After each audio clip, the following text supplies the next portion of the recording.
하나님 말씀 창세기 3장 1절에서 6절 말씀 교독합니다. 1절 말씀 제가 먼저 받들어 봉독드립니다. 여호와 하나님의 지으신 들짐승 중에 뱀이 가장 강교하더라. 뱀이 여자에게 물어 가로되 하나님이 참으로 너희들의 동산 모든 나무의 실과를 먹지 말라 하시더냐.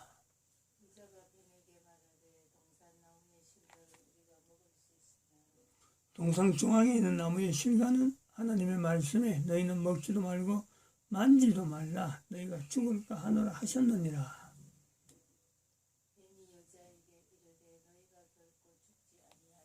너희가 그것을 먹는 날에는 너희 눈이 밝아 하나님과 같이 되어 선악을 알 줄을 하나님이 아심이니라.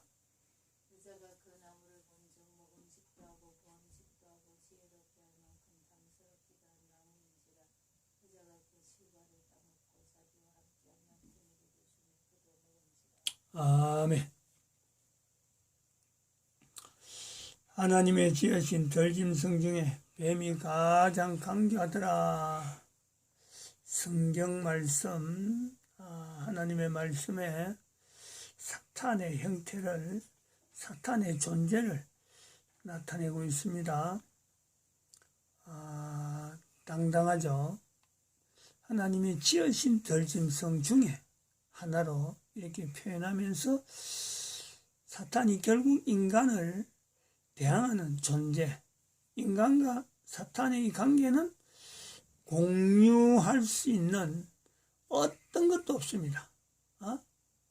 사탄도 인간의 여러 가지 요소를 공유를 못하고 어떤 여러 가지 그 창조된 부분에서의 환경을 사탄이 절대 이거는요 자기 거라고 아니면 자기가 주장한다고 하는 그런 내용이에요. 전혀 이거는 적용 안 됩니다. 마찬가지 인간도 인간 존재에서 어느 누구라도 사탄이 가지고 있는 그 특성, 그 자체를 내가 소유한다? 내가 그 갖고 인간이 개인적인 것을 내가 만든다? 이런 것이 아닙니다. 사탄과 인간은 철저하게 분리된, 구분된, 분명한 차이가 있는 존재성이 있어요. 그런데 여기서 우리가 3장에서 창세기 3장이 중요한 내용은 사탄에 의해서 인간 존재의 형태, 존재 삶의 형태가요 변할 수 있다는 거예요. 변할 수 있다. 인간 존재가 사탄에 의해서 인간 고유한 존재 형태에서 이게 딴 데로 엇길로 갈 수 있는 상황, 그것이 바로 간교한 존재, 간교. 사탄이 간교하기 때문에 인간이요 이걸 어떻게 할 수가 없어요. 접근하고 인간을 무너뜨려 간다면요 이게 어떤 뭐 방법이 없어요. 인간이 조치할 수 있는 내용이 안 된다니까. 왜냐하면 공유할 수 있는 내용이 없어갖고 사탄의 요소가 어떤 게 있기 때문에 어떻게 들으면 어떻게 해야지 이런 것이 안 된다는 거예요. 그러므로 창세기 3장이 우리가 힘 있는 것은 인간 존재 이전부터 존재되어지는 이 사탄에 대해서 인간들이 대응해야 될 자세는 철저하게 사탄과의 거리를 둬야 돼요. 철저하게 사탄 그 환경 속에 사탄이 그 활용하는 그 환경이에요. 인간이 되도록이면 접근하지 않으려고 하는 그런 몸부림이 개인이 다 필요하다. 근데 그것이 보통 어려운 것이 아니에요. 그래서 간교하다는 거예요. 간교. 사탄이 하나님이어서 창조되어지는 또 하나의 인간 위에 인간 이전에 존재되어진 이 사탄의 간교함이라는 것은 인간에 대해서 철저하게 인간을 파괴시키려고 하고 인간된 존재성에서 무너뜨려가는 그게 됐어요. 다른 존재가 없는 유일하게 사탄이라는 존재가 있다. 그게 간교한 거예요.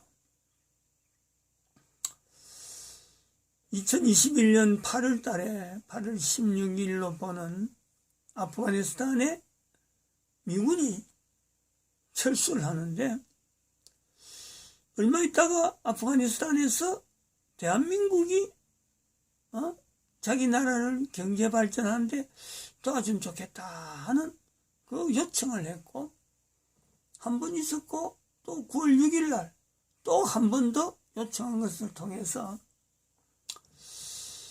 아프가니스탄이 대한민국의 이 어떤 경제 협력하는 이것 자체가 그 가능성에 대해서 검토가 되고 안 되고 하는 건 둘째 치고 진정성이 있다. 진정성이 있다. 그래서 우리가 9월 한 달을 아프가니스탄에 대해서, 아프가니스탄이 어떻게 하면은 그들이 바라는 대로 참 경제 활성화되고 사회가 지금보다는 안정적인 일반 사람들이 누릴 수 있는 그런 환경 속으로 만들어질 수 있을까 하는 것에서 가능성을 우리가 지금 가지고 대한민국에서 9월 한 달을 아프가니스탄에 대한 하나의 우리 예배의 형태로 지금 보내고 있는 겁니다. 아프가니스탄에서 물어보고 하는 것도 아닙니다. 또 아프가니스탄에서 이런 거 해달라고 하고 요청해서 그런 거 아니에요. 적어도 대한민국이 요청한 것을 통해서 이거는 아주 기적적인 일이기 때문에 대한민국에 있는 교회, 참 기독교 신앙이라 할 수 있는 이 신앙을 가진 국민의 또한 목사로서 대한민국의 아프가니스탄이 요청한 이것에요, 누군가는 반응을 해야 되고, 반응하는 것에서 가능성을 두고, 그들이 바라는 것에 가능성을 두고 반응해야 되는데, 그 접근 방법이 뭐냐?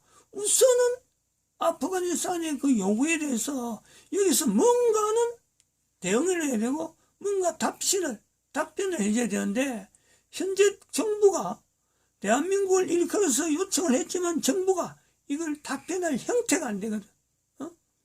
중국에 코가 끼가지고 완전히 지금 현재 문재인은 이런 아프가니스탄에서 요구한 이걸요 대답을 형편이 못 된다. 그런데 마침 정광훈 목사가 또 다른 한 사람 목사가 국민혁명당을 만들어가지고 정부를 지금 대항하고 있는 시대, 이 타이밍을 하나님께서 맞췄구나. 하나님의 지금 섭리가 있다. 그걸 지금 정광훈 목사를 필두로 하는 이승만 대통령의 건국 대통령이라고 하는 이 건국 기동을 해서 우리가 70년이라는 세월 동안에 대한민국이 70년 전에 어떻게 살았는데 지금은 70년 얼마나 우리가 달라졌느냐.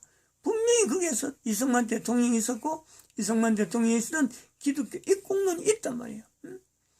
지금의 아프가니스탄보다도 더 가능성이 없을 때에 이걸 가능성을 가졌던 만들었던 대한민국의 자리, 거기서 우리가 아프가니스탄에게 접근할 수 있는 것은 축복이잖아. 축복. 기독교가 가지고 있는 하나님이 하시면 된다.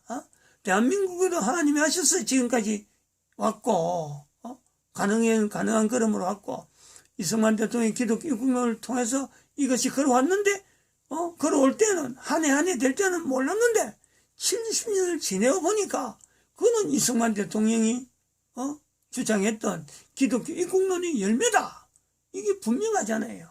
그러한 것이 있기 때문에 대한민국의 목사 한 사람이 하나님이 아프가니스탄과 대한민국을 연결한 이것에 하나님의 섭리가 있기 때문에 이승만 대통령이 가지고 있던 그 건국기둥 4가지를 가지고 지금 4가지 분야의 그 아프가니스탄의 가능성에 대해서 일단 이렇게 서술적으로 표현해 냈습니다. 항목을 4개를 정해서.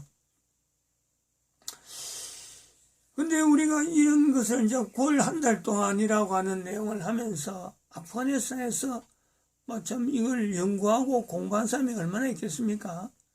근데 3번째 주간이 되어지는 지금에 아프간의 상황 안에서 우리가 기도하면서 바라봐야 될 요소에 자칫 잘못하면 잊어버릴 수 있는 그런 내용을 유튜브에서 방송을 있는 부분이 있어서 그걸 오늘 같이 한번 누리려고 합니다.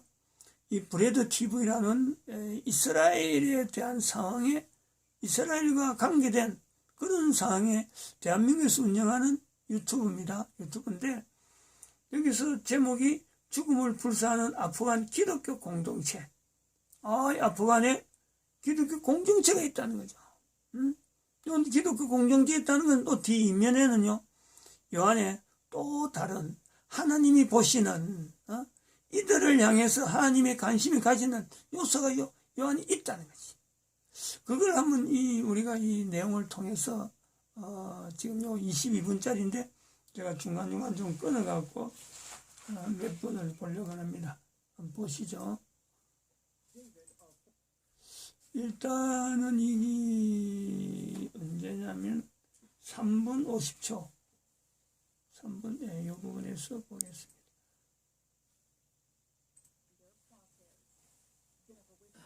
CBN News. CBN's Dale Hurd has more on how the twin ISIS attacks in Kabul unfolded. U.S. officials say an ISIS terrorist detonated a suicide vest at one of the airport gates, while another opened fire. A second bomb went off outside a hotel about 300 yards away. The first blast happened at what is known as the Abbey Gate, where American citizens would line up to board evacuation flights.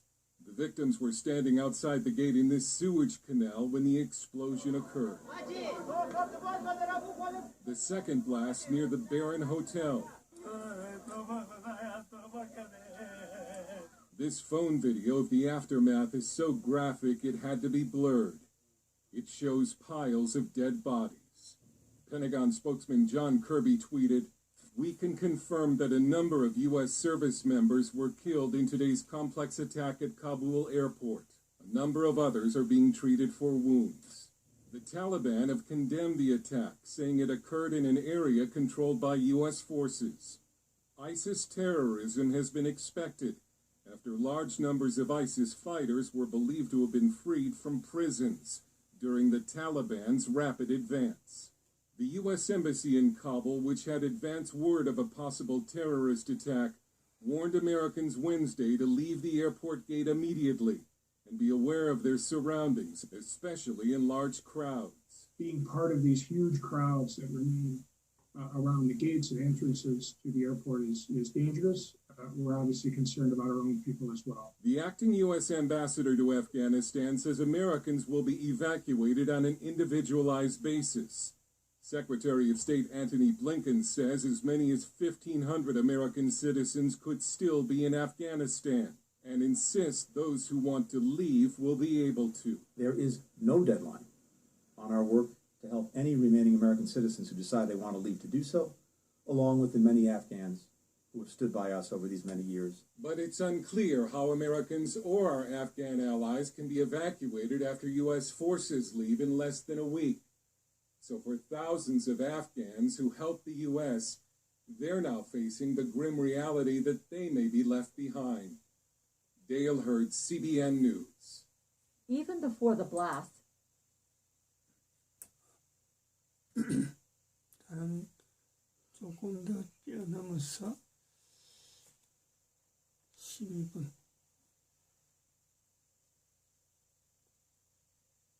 12분, 예, 여기 있어요.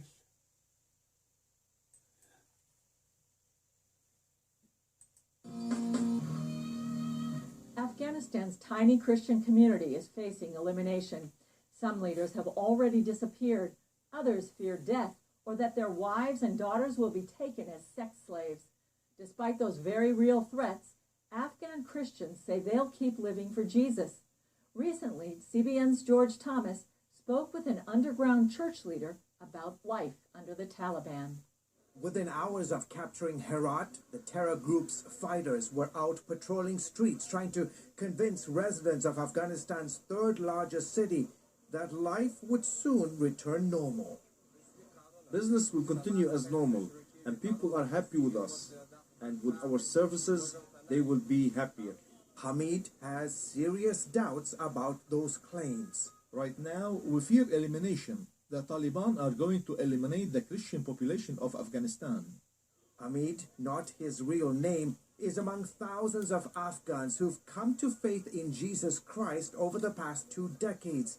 We've concealed his identity for safety.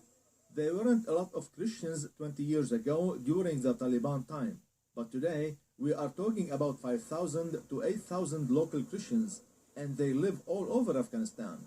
In an exclusive interview from an undisclosed location, Hamid told CBN News he's very concerned about the future of Afghanistan's tiny Christian community. We know a Christian believer who we've been working with in the north. He is a leader, and we've lost contact with him because his city has fallen to the Taliban. There are 3 other cities that we have lost contact with our Christian believers.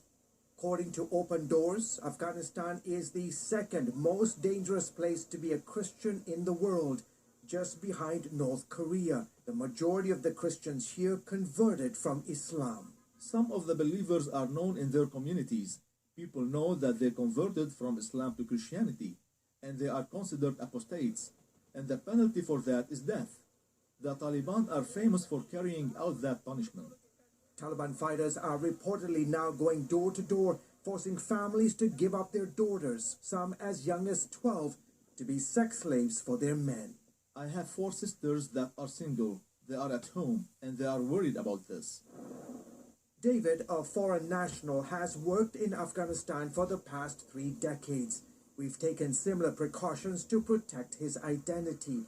He saw the Taliban's brutality up close while living in Kabul during its last reign. Now comes fear of a return to the days of regular executions, flogging, stoning to death, and hand-chopping.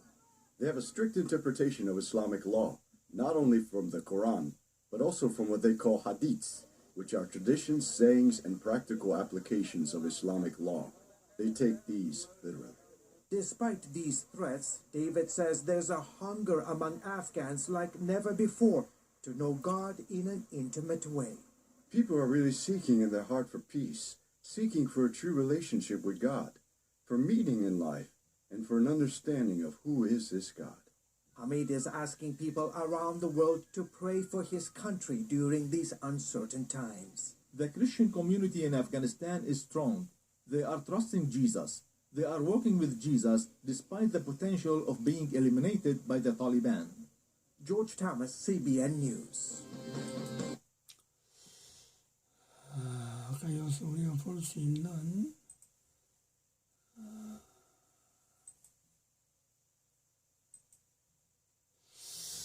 저는 이 문장이 상당히 좀 이렇게 표현, 지금 탈레반에 있는 아프가니스탄의 어떤 사람들이 이 부분을, 이 표현된 이 부분입니다. 진정한 평화. 진정한 평화죠. 진정한 평화. 진정한 평화.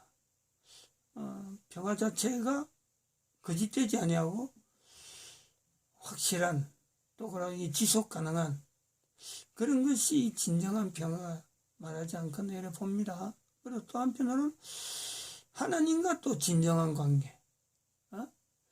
자기들도 하나님을 모하메스로 말하는 알라라고 하는 그 하나님이를 자리 두고 있는데 기독교가 전파되면서 여기에도 나름대로 어떤 갈등이 있는 거죠. 기독교에서 말하는 하나님, 자기들이 가지고 있는 하나님, 거기에서 하나님과 진정한 관계, 자기들이 가지고 있는 그 관계가 지금 허구냐, 안 그러면 기독교가 말하는 그 하나님이 허구냐, 두 가지가 갈등이 분명히 있는 거고, 또 한편으로는 하나님이라고 하는 이 어떤 존재에 대해서 창세기 3장에 나왔지만 사탄을 만든 어마어마한 능력 있는 그 하나님께서 피조물인 인간과 과연 진정한 어떤 관계, 또 릴레이션십, 이런 것이 될 수 있을까 하는 이런 부분에 대한 어떤 그 추구, 이 분명하게 참 설교 시간의 주제로 편안하게 이야기할 수 있는 내용이지만 여기는 삶이죠, 삶. 이런 삶을 두고 대한민국에 지금 경제협력이라는 것을 요청했는데 대한민국이 이런 요청에 대해서 상황은, 아프가니스탄의 상황은 지금 사람들이 총을 들고, 참 이 사람을 죽이는 총을 들고 길거리에서 그냥 배하고 있잖아요. 생각이나 할 수 있나, 이거? 야, 이거 봐봐요. 총이 막 그냥, 총구가, 이것도 잘 안 나오는데, 뭐, 사람이 죽은 시체를, 아까 보니까 이 사람들 속에서 시체를, 두 사람이 팔을 끌고 하든지, 발을 끌고 하는지, 시체는 땅에 질질 끌리는데, 사람들 사이에서 이게, 그걸 뻔히 보고, 그냥 뭐 아무렇지 않게 보내는 이런 환경이잖아요. 어떻게 보면 이게요, 우리가 지금까지 한 번도 우리 사회에서는요, 어떻게 이야기를 아무리 해도 이런 상황을 생각을 못 하는 겁니다. 어떻게 죽은 시신을 사람들이 보는 데서 끌고 다닌다는 거예요. 어떻게 사람을 죽이는 총을 아무나 막 보고, 그냥 당장에 발사할 수 있는 그런 총을 들고 거리에 활보를 하고 있고, 또 그런 사람들이 지나가는 택시나 차를 붙잡고 근무하는 식으로 이래 하고 있는데, 이게 살 수 있는 환경이, 우리나라 같으면 이거는, 뭐 진작 참번에 뭐 다른 데 피하든지 해야지. 참 생각지도 않는 이런 곳에 있는데 평화를, 진정한 평화와 하나님과 관계에서의 진정한 관계를 어떤 갈망을 하고 있다. 그러면 대한민국이 도대체 뭘 해야 되느냐 이거죠. 이렇게 요청하고 있는데,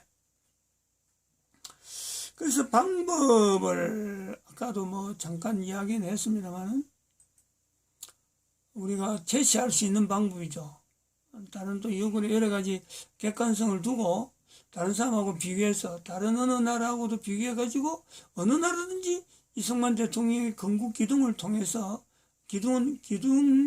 건국 기둥을 기준해서 각 나라마다 요런 한 1, 2, 3, 4 정도로 요런 거로 할 수 있어 하고 이 제시는 할 수 있는데, 요것보다 더한 대한민국에 있는 사람들 자체가 이 사람들에게 이런 걸 해봐 하고는 던질 수 있지만은, 이거보다 더하게 이들이 바라는 진정성에 대한민국이 진정한 어떤 그 경제 협력자로서의 또 이들의 정말 그 참 잘 되기를 바라는 그런 마음을 가지고 있으려면은, 그런 마음과 함께 이 내용을 근거하려고 하면은 대한민국이 가져야 될 문화가 있다는, 문화가.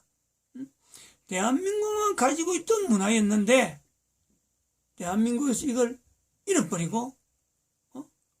거죠. 자기가 언제 있는지도 모르고 언제 잊어버린지 모르고 잃어버렸어요.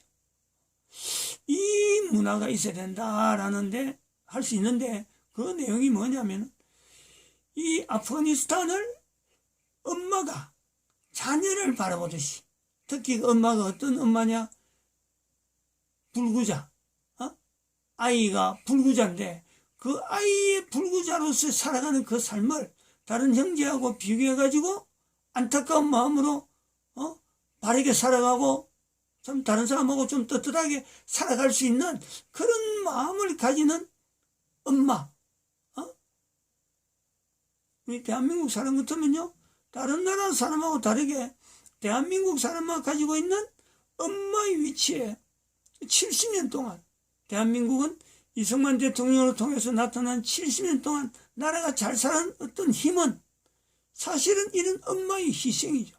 자녀를 향해서 엄마가 희생했던, 특별히 집에 가정에 어느 참 불구자가 있다, 안 그러면 형제들 중에서 제일 좀 못한 그 내용을 가진 그 아이가 있다 그럴 적엔요, 아버지는 그 아이를 미워하고 버린다 하더라도요, 엄마는 그러지 못하거든.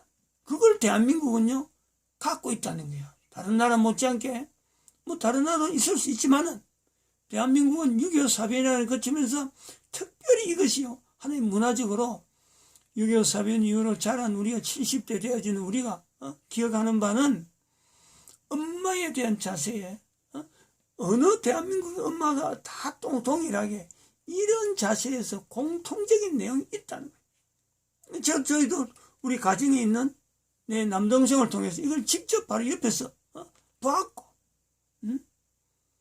엄마가 이 땅에서 마지막 소천하기 한 달 전에 우리가 우리 집에 왔는데 그 동생의 이름만 이야기만 해도요 눈물이 걸성걸성하고 좀 제발 좀 말 잘 듣고 교회로도 갔으면 좀 자기 엄마가 없어도 뭔가 살아갈 수 있는 길이 열렸을 텐데 하는 이런 어떤 소망을 두고 눈물 흘리면서 고집 부리던 아이에 대한 기억을 했습니다. 그리고 결국은 그 동생을 한번 만나지 못하고 눈물 흘리는 그 모습만 보고 결국은 소천하셨는데 이 대한민국 어머니들이 공통적인 거다. 근데 이것이 대한민국이 지금 70년 지나고 이승만 대통령을 70년 지나고 대한민국이 잘 산다 여기니까 지금의 아이들의 엄마, 지금 우리 딸들, 아들들에 해당되는 그들이 아이들에 대한 내용은요, 이게 없어요. 아이들을 위해서 희생하려고 하는 그 내용이 없어요. 당장에 직장 문제 걸리면은 아이들을 생각하지 아니하고 직장 문제 걸리면 직장을 우선적으로 하고, 무슨 사이에 끝하면요, 아이들이 그곳에 가야 되든지 안 되든지 모르고 그냥 달리 가버린다니까. 엄마라면은, 옛날 엄마라면요 분명히 아이를 생각해서 이건 난 못 가. 그래서 남편을 붙잡고 우리 다른 방향으로 생각해 보자. 이런 고민을 했을 그런 우리 어머니 때에 있는 내용이 지금 우리 아이 때는 그게 없는 거란 말이에요. 지금 이 내용이 아프가니스탄이 대한민국의 경제 협력을 요청한 것에 대해서 대한민국이 가져야 될 그 어떤 경제 협력자로서 아프가니스탄을 바라볼 수 있는 자격, 그것이 우리가 한번 비춰봐야 돼요. 과연 대한민국이 그런 만한 자격이 있느냐? 자격으로서 스스로 갖춰야 될 환경, 아프가니스탄을 바라볼 때 거기서 나오는 돈 벌 것만 볼 게 아니라 정말 아프가니스탄이 그 국가 안에 지금 현재 기도해야 될 여러 가지 요소도 있지만은 정말 그 국민들 향해서 그 국민들이 국가가 참 아이가 불구자 아이를 둔 엄마가 다른 아이하고 같이 형제들하고 같이 떳떳하게 살기를 바라는 그런 마음으로 바라보는 우리 국민인가? 이것이 우리 국민들의 자격이에요, 자격.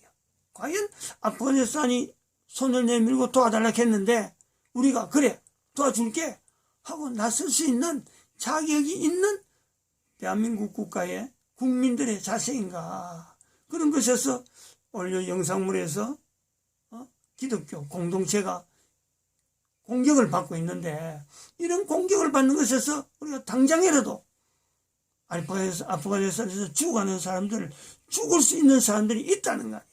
그것을 우리가 기도를 해야 되고 또 아프가니스탄이 정말 참 진정한 평화를 바라고 진정한 하나님과의 관계성 속에서 그걸 회복하기를 바라는 그런 열망에 대한민국이 뭔가 기여할 수 있는 어떤 자격이 갖춰지지 않겠나 이래 봅니다. 마칩니다.